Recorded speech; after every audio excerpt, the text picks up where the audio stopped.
이 SEO 글쓰기라는 게 네. 제가 알기로는 SEO라는 단어도 네. 그 어려워하시는 분들이 더 많은 맞습니다. 걸로 알고 있어요. 네네. 그래서 그거를 가장 쉽게 표현한다면 어떻게 할 수 있을까요? SEO 글쓰기라는 거를. SEO 글쓰기를 단 한마디로 표현하면 네. 구글과 사용자가 좋아하는 글쓰기입니다. 대부분의 글쓰기를 하는 분들이 자기가 하고 싶은 이야기를 많이 쓰잖아요. 네. 그렇죠. 그게 이제 그냥 무의식적으로 내 머릿속에 있는 거를 글을 쓰게 되면 자기가 하고 싶은 이야기고, 아니면은 철학이 있으신 분, 나는 뭐 구글 사용자 몰라도 돼, 나는 내 이야기를 쓸 거야 하시는 분들도 있는데, SEO 글쓰기는 SEO의 약자가 서치 엔진 옵티마이제이션이거든요. 그래서 구글 검색 엔진에 최적화된 글쓰기를 하는 건데, 단순히 나만의 이야기가 아니라 구글이 좋아하는, 그리고 또 구글이 구글만 좋아한다고 노출시켜주지 않아요.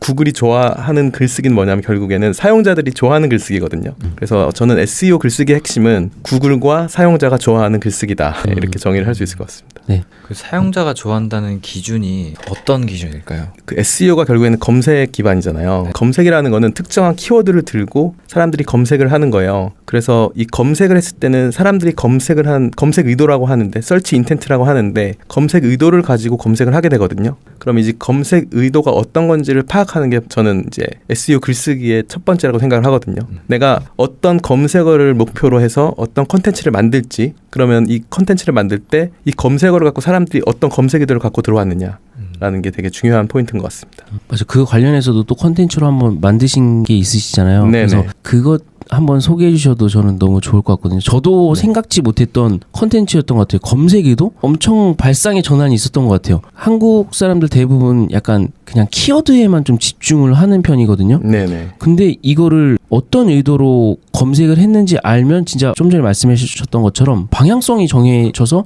좀 네. 더 구글이 좋아하고 시청자들이 좋아하는 어떤 네네. 컨텐츠가 만들어지는데, 저희는 일방적인 어떤 내가 이런 생각이 있으니까 이걸 들어, 약간 이런 느낌이어서 거의 약간 블로그 글 쓰시는 분들이 대부분 유튜브 들어오시면 좀 어려워하시는 경우가 좀 그런 부분이거든요. 약간 말씀하신 것처럼 구글이 가장 잘하는 건, 우리가 생각하는 네이버 알고리즘이라고 하면은 뭔가 메인 키워드 잡고 글자 수 몇 번 쓰고 사진 네네. 몇 개 넣고 이런 건데, 유튜브를 해보니까 그게 아니더라고요. 네. 그런 어떤 SEO적인 것도 있지만 정말 중요한 거는 그것과 동시에 이 사람들이 이걸 어떤 의도를 갖고 검색을 했고 내 컨텐츠에 그 내용이 있느냐, 네. 이게 되게 중요한 거를 느끼고 있거든요. 그래서 그 데니님의 컨텐츠 보고서 와, 이런 생각을 할 수도 있구나라는 좀 충격을 좀 받았던 것 같아요. 그래서 네. 그 부분에 대해서 설명을 해주시면은 제가 봤을 땐 관심도가 굉장히 많이 올라갈 것 같습니다. 네, 그 검색 의도라는 게 결국에는 이제 검색을 했을 때 사용자들이 어떤 것들을 원하느냐인 거잖아요. 근데 그 답은 이미 구글의 검색 결과, 그러니까 SERP라고 하거든요. 서치 엔진 리저트 페이지라고 하는데, 그 모든 답은 구글에서는 구글 검색 결과 페이지에 있습니다. 그래서 예를 들면은 최상단에 어떤 컨텐츠가 다뤄지고 있는지, 그리고 연관 검색이라고 하거든요. 관련 검색어라고 하는데, 이제 예를 들면 뭐 블루베리라는 단어를 검색했을 때 블루베리 효능, 블루베리 부작용, 이런 그 어떻게 보면 관련 검색어들, 그리고 관련 질문이라는 영역도 있거든요. 관련 질문이라고 하면은 예를 들면 운동 같은 경우에 뭐가 있을까요? 예를 들면 뭐 제가 파이어족이라는 이제 컨텐츠를 다루는데, 파이어족이면 투자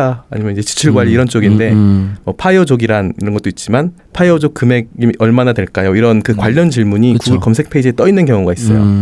그럼 이제 이 특정 키워드를 검색했을 때 관련 질문이나 아니면은 관련 검색어에 대한 내용을 다루면 훨씬 더 검색 의도에 맞아지겠죠. 그리고 가장 중요한 거는 최상단에 있는 구글 검색 결과에서 상위 한 3등 정도 되는 컨텐츠는 구글에서 인정해준 컨텐츠거든요. 대부분 검색하다 보면은 이제 검색 결과의 문서수가 나오는데, 웬만한 검색어의 문서수가 그냥 기본 10만, 100만 막 이렇거든요. 근데 그 중에 모든 경쟁을 뚫고 상위에 있다는 거는 되게 의미가 높은 컨텐츠라서, 거기에서 이제 어떤 내용들을 다루고 있는지 보는 것도 이제 검색 의도를 파악하는 데 많이 도움이 될 것 같습니다.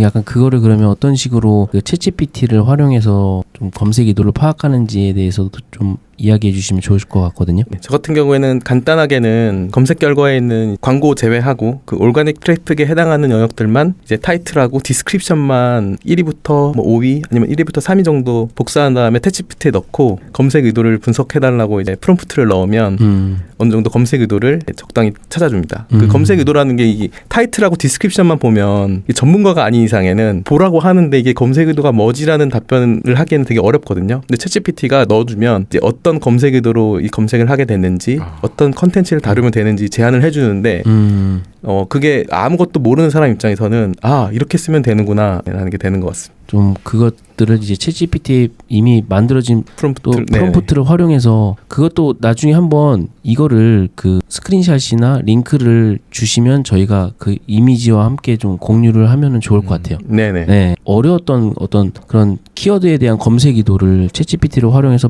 말씀하신 것처럼 타이틀과 디스크립션만으로 사실 그거 보고도 이해 못하시는 분들 되게 많으시거든요. 네, 맞습니다. 근데 챗GPT는 저희보다 그런 어떤 컴퓨터 언어를 굉장히 잘하기 때문에 그런 걸 좀 활용한다면 이전에 어려웠던 어떤 개념들을 좀 더 쉽게 챗GPT로 활용하여 응용하는 거는 굉장히 좀 유용한 것 같아요. 그런 것들 나눠주신 사례가 굉장히 좀 인상 깊었고요.